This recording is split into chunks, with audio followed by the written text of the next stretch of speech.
जय श्री गणेश। महर्षि मेधातिथि की यज्ञ अग्नि में संध्या द्वारा शरीर त्याग करना और पुनः अरुंधति के रूप में अग्नि से उत्पत्ति एवं वशिष्ठ मुनि के साथ उसका विवाह।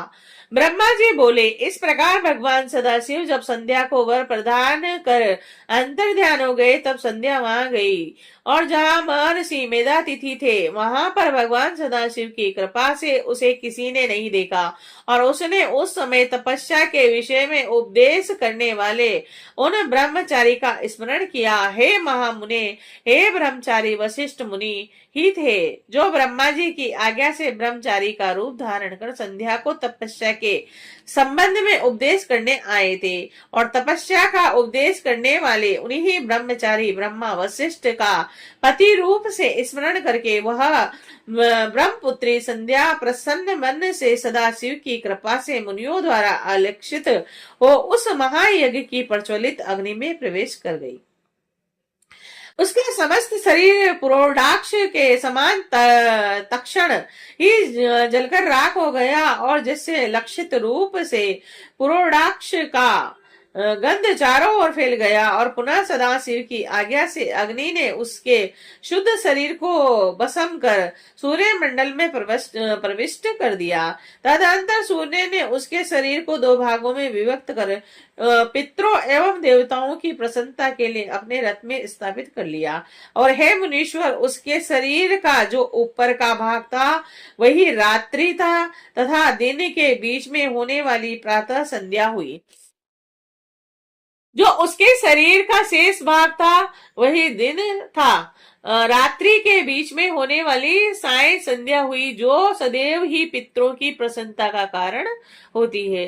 सूर्योदय के पहले जब अरुणोदय होता है, तब देवताओं को प्रसन्न करने वाली प्रातः संध्या का उदय होता है। जब लाल कमल के समान सूर्य अस्त हो जाता है, तब पितरों को प्रसन्न करने वाली साय संध्या का उदय होता है। और उसके मन सहित प्राण को परम दयालु शिव ने शिवधारियों के दिव्य शरीर से निर्मित किया था। और जब मेधातिथि का यज्ञ समाप्त हो रहा था, तब उन्हें देदी पेयमान स्वर्ण के समान कांति वाली वह कन्या यज्ञ अग्नि से प्राप्त हुई। हे मुने, महामुने, मेधातिथि ने यज्ञ से प्राप्त हुई उस कन्या को बड़ी प्रसन्नता से ग्रहण किया और उसे स्नान कराकर अपनी गोद में बिठाया। उन्होंने उसका नाम अरुंधति रखा और उस कन्या को प्राप्त कर वे शिष्यों के साथ बड़े ही हर्षित हुए। उसने किसी भी कारण के उपस्थित होने पर अपने पति व्रत्य धर्म का परित्याग नहीं किया, इसीलिए त्रिलोकी में उसने स्वयं यह प्रसिद्धि अरुंधति नाम धारण किया। ब्रह्मा जी बोले, हे सुरसे, यज्ञ समाप्त करने के उपरांत में मुनि कन्या रूप संपत्ति से युक्त हो अपने शिष्यों सहित अत्यंत कृतकृत्य होकर अपने उस आश्रम में उनका लालन पालन करने लगे। और इसके बाद वह कन्या चंद्रभागा नदी के तट पर श्रेष्ठ मुनि के ताप सारण्य नामक आश्रम में बढ़ने लगी और वह सती 5 वर्ष की अवस्था में अपने गुणों से चंद्रभागा नदी तथा ताप सारण्य को पवित्र करने लगी। ब्रह्मा, विष्णु तथा महेश ने ब्रह्म पुत्र वशिष्ठ के साथ उस अरुंधति का विवाह करवाया। हे मुने, उसके विवाह में सुखदायक महान उत्सव हुआ और जिससे सभी देवता तथा मुनिगण अत्यंत प्रसन्न हुए। उस विवाह में ब्रह्मा, विष्णु तथा महेश के हाथ से गिरे हुए जल से शिप्रा आदि 7 पवित्र नदियां उत्पन्न हुई। हे मुने, साध्वी स्त्रियों में सर्वश्रेष्ठ महासाध्वी वह मेधातिथि की कन्या अरुंधति वशिष्ठ को पति रूप में प्राप्त कर अत्यंत शोभित हुई।